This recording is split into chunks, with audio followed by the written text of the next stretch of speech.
de Venezuela. Então nós vemos uma fome tão grande na Venezuela que muitos venezuelanos estão neste momento se alimentando de cachorro, comendo cachorro. Isso para nós parece ser uma aberração. Mas em Samaria a situação não era diferente. A situação era muito séria. A Bíblia mostra um período de fome tão grande que as pessoas estavam comprando cabeça de jumento por 80 peças de prata. Uma cabeça de jumento custava 80 peças de prata. E não era para comer a cabeça, era para colocar a cabeça num tacho, fazer um caldo e se alimentar da sopa, porque não tinham o que comer mais. Mas você imaginou o que é 80 peças de prata? Vocês sabem por quanto Jesus foi vendido? Por 30 peças. Então 80 peças era quase 3 vezes o valor de um escravo. Era um valor muito alto por causa da fome, a inflação altíssima, miséria total. Mas ainda não é o fim. A situação está pior. Você já ouviu falar em excrementos de pombo? Fezes de pombo? Você consegue imaginar uma situação dessa? A Bíblia mostra que um cabo de esterco de pombo era vendido por 5 peças de prata. As pessoas estavam se alimentando de esterco de pombo. O rei fica sabendo da miséria do reino. Ele fica desesperado e daqui a pouco aparece uma mulher e diz assim: rei, me socorre, rei, socorro. O rei olha para ela e diz assim: se Deus não te socorrer, como é que eu vou socorrer você? Da eira ou do lagar? Da plantação ou dos silos? Como é que eu vou socorrer você? Da roça ou do que nós tivéssemos armazenado? Não tem nada guardado? Da eira ou do lagar? Se Deus não te socorrer, mas me fala o que está acontecendo com você. Não, é porque ontem eu fiz um acordo com outra mulher de nós comermos o meu filho ontem, e hoje nós comeríamos o filho dela.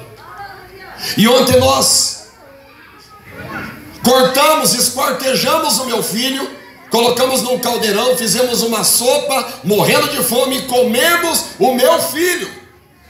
E quando é hoje, que era para nós comer o filho dela, ela escondeu o filho dela. Irmãos, o rei rasgou as vestes dele. O rei entrou em desespero, andava com o silício no seu corpo, estava desesperado. O rei estava apavorado, estava ficando quase louco. Ele falou: eu quero encontrar Eliseu. A cabeça de Eliseu não vai ficar em cima do pescoço dele. Eu quero saber de Eliseu. E foi atrás do profeta Eliseu, e foi buscar Eliseu. Podem ter certeza de uma coisa: a pandemia não é causada pelos crentes, mas o poder público certamente olha muito e com muita atenção para os crentes. O mundo inteiro está olhando para os crentes. E não é para nós ficarmos revoltados porque o mundo está olhando para nós. Eu vou explicar por que o mundo está de olho em nós. O mundo está de olho em nós porque nós somos representantes de Deus. Os políticos não têm resposta, o empresariado não tem resposta, os magnatas não têm resposta, ninguém da tecnologia ou da medicina tem resposta. Mas pode vir aqui na igreja, porque aqui tem resposta. Aqui Deus tem resposta. Aqui Deus está dando resposta para os problemas da humanidade. Glória a Deus. A igreja é o pronto socorro de Jesus. A igreja tem que ter voz profética na terra. Quando o mundo estiver em frangalhos, quando as portas estiverem fechadas, quando ninguém tiver mais um sinal de luz na face da terra, andando em densas trevas, tem que ter nem que seja um crente com a luz do Espírito Santo, levantando a bandeira da solução para esta terra perdida.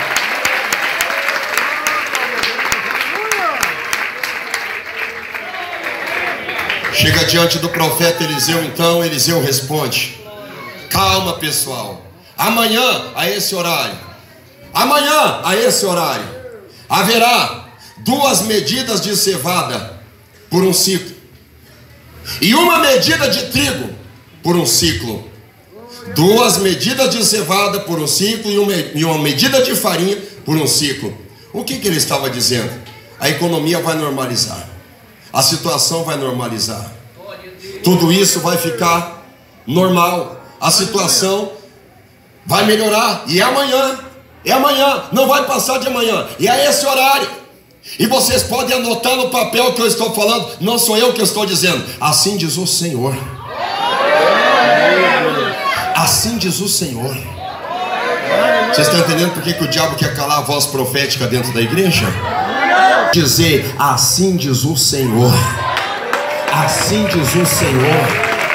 Assim diz o Senhor Jeová.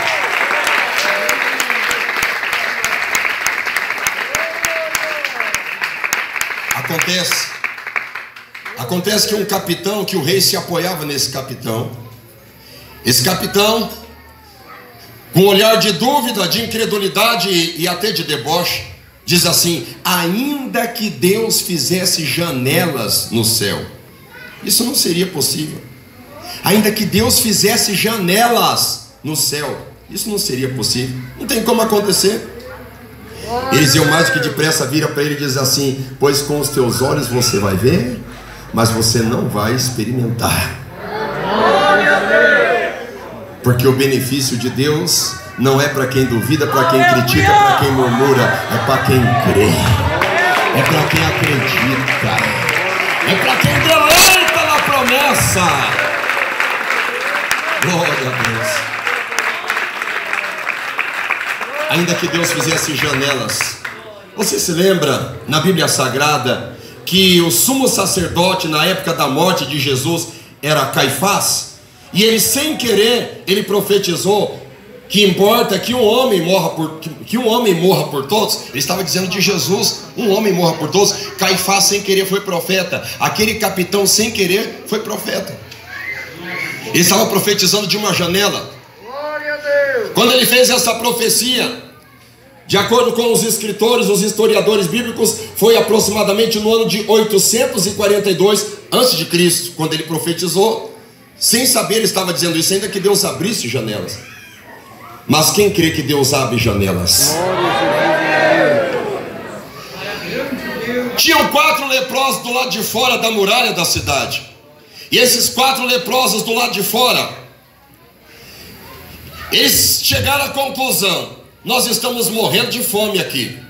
Se nós entrar dentro de Samaria, não tem comida, nós vamos morrer de fome dentro de Samaria. Somos leprosos, desprezados. Nós não temos como nos socializar pela miséria da lepra. Samaria não tem comida, aqui não tem comida. O que a gente vai fazer? Se a gente for lá no arraial dos assírios, o que vai acontecer de diferente? Não tem nada de diferente. Se eles nos matar, nós vamos simplesmente morrer. Vamos para lá? Vamos. E os 4 leprosos foram.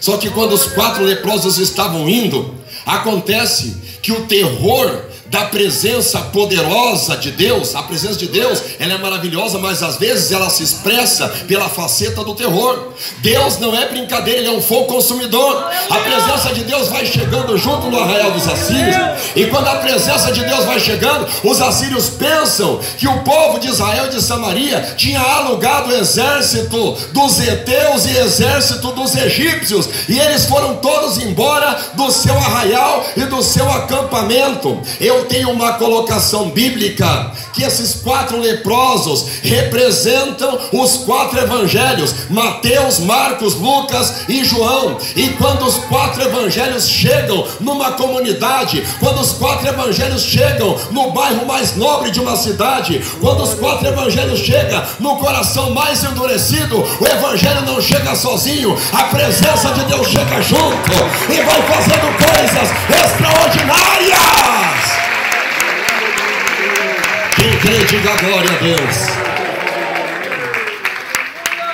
Mas será que o pastor não está exagerando de comparar os 4 leprosos aos 4 evangelhos? Não estou exagerando, eu vou mostrar para você por quê. Quando eles chegaram naquelas tendas, eles viram que os sírios já tinham ido todos embora. Eles comeram do bom e do melhor, pegaram vestes, pegaram ouro, pegaram prata e até esconderam um pouco. E daí um disse para o outro assim: não é correto nós fazermos isso que nós estamos fazendo aqui hoje, porque hoje é dia de boas novas. Eu só entendo uma explicação para a palavra boas novas. A palavra boa nova é evangelho. Aleluia. Glória a Jesus. Quem crê que hoje ainda é dia de boas novas? Então foi notificado o rei. Primeiramente os porteiros da cidade souberam que tinha bastante comida, tinha abundância para todos. O rei fica sabendo. Vamos resumir que o rei envia sua comitiva para fazer reconhecimento de área. É verdade, está cheio de alimento. E quando o povo sabe da notícia, o povo entra em desespero. E quem é que estava na porta tentando conter aquela multidão? Aquele capitão em quem o rei se apoiava e que duvidou da profecia. E de fato tinha 2 medidas de cevada por 1 denário a porta de Samaria, e 1 medida de trigo por 1 denário a porta de Samaria, por 1 ciclo de prata a porta de Samaria. Só que aquele homem, aquele capitão, como ele duvidou, você se lembra o que ele falou? Ainda que Deus fizesse janelas no céu, ainda que Deus fizesse janelas no céu. Eu sei que a introdução foi um pouco comprida, mas eu quero falar aqui nessa noite sobre esta palavra: janela. Janela. Ele duvidou da possibilidade de Deus construir, de Deus criar janelas, mas sem querer ele estava profetizando algo, sem ele saber. Porque no ano de 842, quando ele falou ainda que Deus fizesse janelas, Deus estava dando uma oportunidade de 120 anos, uma janela de 120 anos, uma janela de oportunidade para Israel se converter. E nesses 120 anos Israel não se converteu. Depois deste evento que eu estou falando aqui, de Deus ter enviado esta abundância de víveres para Samaria, Deus deu 120 anos de oportunidade. Israel não aproveitou. E no ano de 722 a.C., 120 anos depois, o rei Oséias foi rendido pelo rei da Síria e foi levado cativo, e Samaria foi destruída e ocupada pelos assírios. Mas aquele homem, aquele capitão, teve uma janela de oportunidade. Israel teve uma janela de oportunidade. E eu digo para os queridos irmãos, tem muita gente que está agora aproveitando esse tempinho, eu posso dizer uma trégua dessa situação que nós vivemos desde março do ano passado, e não estão entendendo. Meus irmãos, eu quero estar errado, eu gostaria de estar enganado, mas eu sinto pelo Espírito que Deus abriu uma pequena janela de oportunidade para nós ficarmos mais firmes agora. Eu sinto isso. Se você quiser pesquisar depois, pode marcar no teu bloco de nota, pode pegar uma caneta e papel e pesquisa por este nome que eu vou falar aqui agora: Klaus Martin Schwab. É um alemão, ele é presidente do Fórum Econômico Mundial. Klaus Martin Schwab. Esse homem escreveu um livro no ano passado. O nome do livro dele, COVID-19. Você sabe o que é Covid, né? A gente fala Covid, mas a palavra Covid é uma palavra em inglês que significa Coronavirus Disease, doença do coronavírus. Ele escreveu um livro, COVID-19, The Great Reset. Covid-19, o grande reset. Ele escreveu este livro, e na metade do livro ele faz uma declaração tão polêmica que os teóricos da conspiração não perderam oportunidade para lançar luz sobre o que ele falou. Ele disse o seguinte: prezado empresariado, senhores banqueiros, filântropos, proprietários das big techs, proprietários da mídia, grandes magnatas internacionais, eu sei que muitos estão em polvorosa e apavorados com o advento desta enfermidade, desta doença, mas não é motivo, não é momento de catástrofe da maneira como vocês enxergam. O Covid-19, preste atenção, o Covid-19 é uma janela de oportunidade que surgiu para nós acelerarmos a nossa agenda. Que agenda é essa? Quem não consultou e não pesquisou ainda, veja a agenda da ONU, a Agenda 2030. Está lá disponível em PDF para quem quiser ver. Não é teoria de conspiração, está lá. A Agenda 2030, e ela está em franco andamento. E o senhor Klaus Martin Schwab mesmo falou falou nitidamente.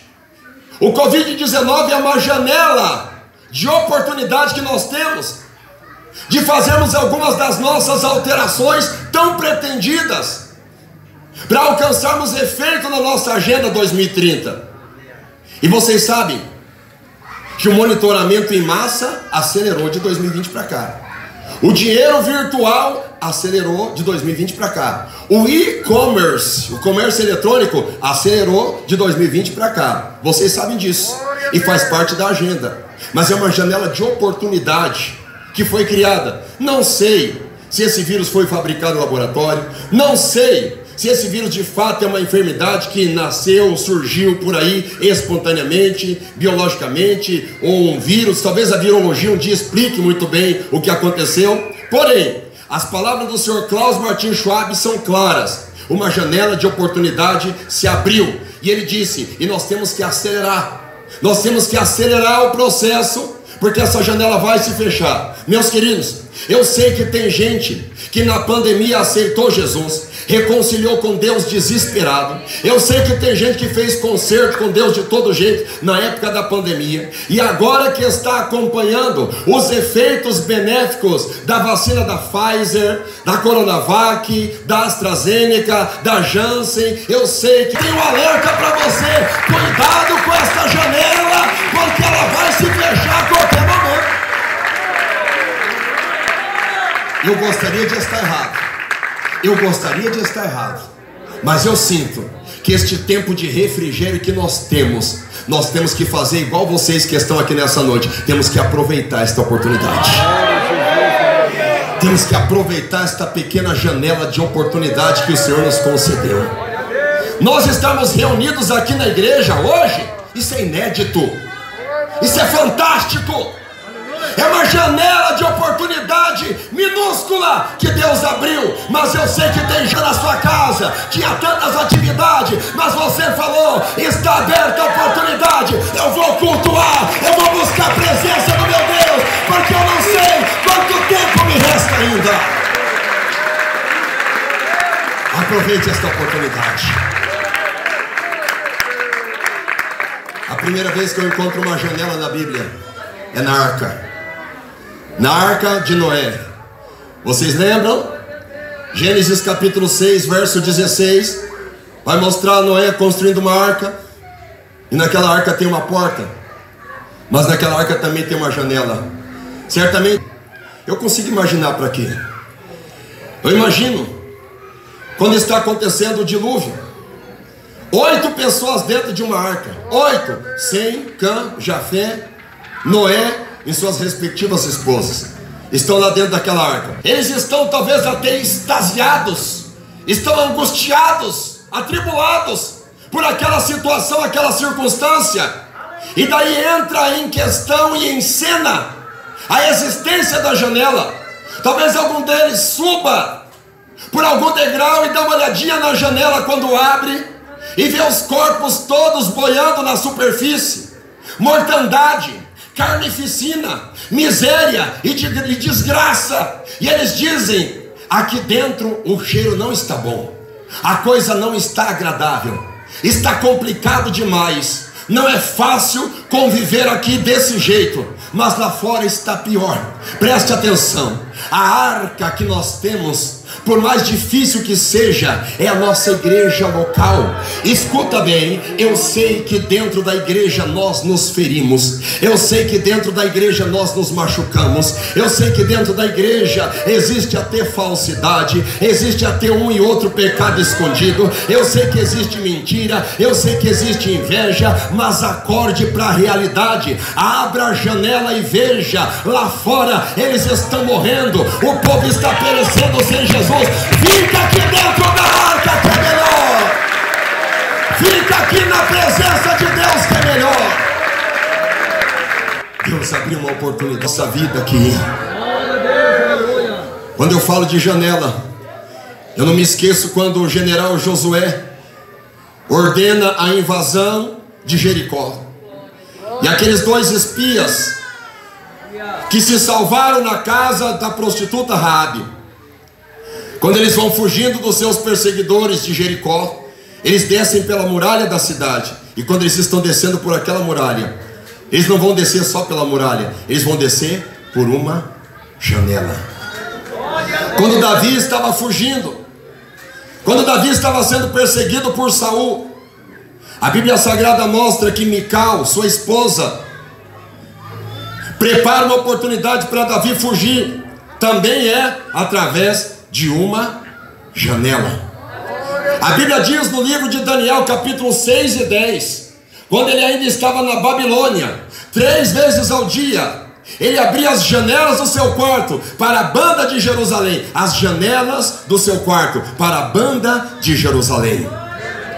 Quando nós encontramos Malaquias 3 e 10, a promessa de Deus para os dizimistas e para os ofertantes, a Bíblia mostra Deus abrindo as janelas do céu, derramando bênçãos abundantes sobre o seu povo. As janelas do céu. Meus queridos, quando a Bíblia Sagrada mostra o apóstolo Paulo em Damasco, quando ele estava quase morto, ele é colocado dentro de um cesto e ele é descido por uma muralha através de uma janela. Esta palavra janela me lembra bênção, mas me lembra livramento. Você que está desviado dos caminhos do Senhor, que está aqui nesta noite, ou você que ainda não aceitou Jesus como teu Salvador, o Espírito de Deus é disponível para você. Até quando você pensa que a oportunidade vai ficar te esperando, ou quanto tempo mais você vai poder contar com a oração do teu pai, da tua mãe, dos irmãos da igreja? Até quando você vai fugir de Deus? Deus está dizendo para você aqui hoje, Ele colocou uma janela aberta para você entrar. Aproveita a oportunidade aqui nesta noite, entra por esta oportunidade que Deus está te dando. Pouco tempo. Jovens, nós temos pouco tempo. Igreja, nós temos pouco tempo.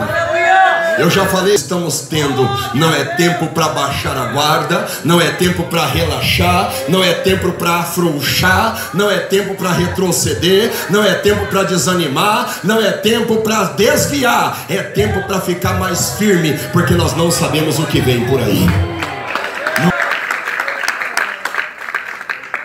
O Espírito de Deus clama dentro de mim, dizendo que nós temos pouco tempo nessa terra, que nós temos pouco tempo. Igreja do Senhor, você que já está dentro desta arca, eu sei as dificuldades que você tem enfrentado. O Espírito de Deus conhece as lutas que você tem enfrentado, mas o Senhor está dizendo: até aqui Ele te ajudou, até aqui Ele te protegeu, até aqui Ele te defendeu. Ele não vai te abandonar, não vai te desprezar. Nem pense em sair da presença de Deus. Você que já entrou nesta janela, você que já aproveitou esta oportunidade, fique firme na presença do teu Deus. Fique firme. Nós entramos naquele tempo de Hebreus capítulo 10 e verso 37 e 38. Mas o justo viverá da fé. Chegou o tempo de viver da fé. Ou você vai acreditar 100% na vacina, ou você vai acreditar 100% numa máscara, ou você vai acreditar que de repente algum político aventureiro vai se vestir como Tarzan e vai pendurar um cipó e vai invadir os 3 poderes, executivo, legislativo, judiciário, vai meter o pé em tudo e vai dizer: a partir de hoje o Brasil vai melhorar. Meus queridos, eu gostaria que isso acontecesse da maneira mais cívica, democrática e patriótica possível, mas sinto muito, eu ainda recebo de Deus a orientação que nós temos apenas uma janela. Glória a Deus. Pregue esta palavra onde você trabalha, minha irmã jovem. Pregue esta palavra onde você trabalha, meu irmão jovem. Traga alguém para a igreja. Traga alguém para Jesus. Você já ganhou alguém para Jesus no corpo a corpo esse ano? Você já ganhou alguém, consolidou alguém para Jesus nesse ano? Você já falou que Jesus cura, que Jesus liberta, que Jesus salva para alguém nesse ano? O Espírito de Deus, Ele quer falar na tua boca aqui nessa noite. O Espírito de Deus quer te colocar de pé aqui nessa noite para você profetizar igual Ezequiel naquele vale de ossos secos.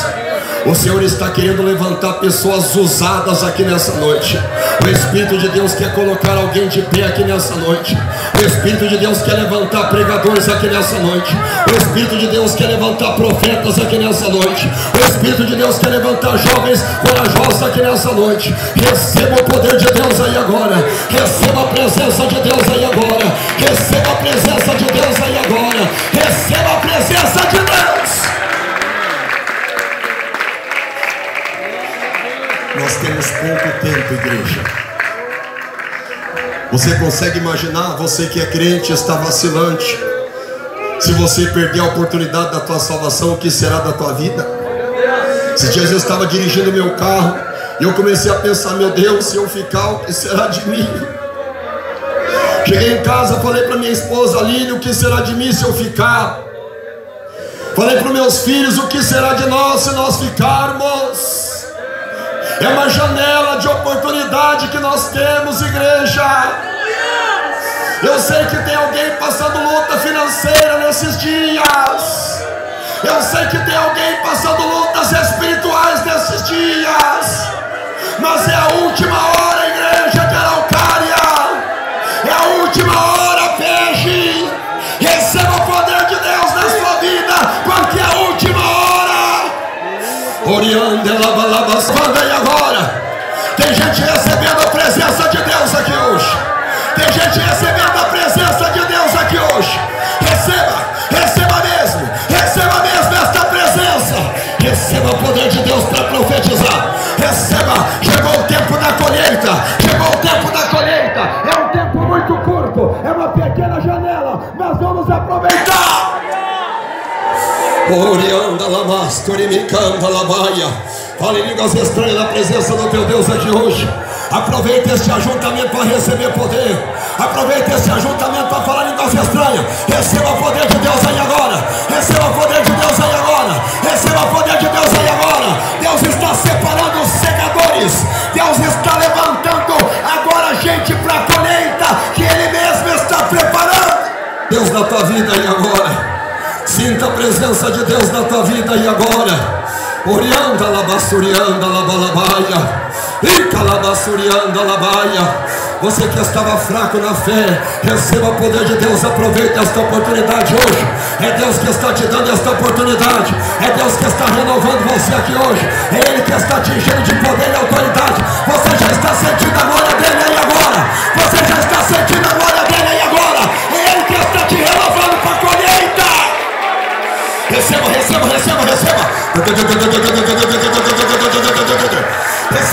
Receba. Olha lá.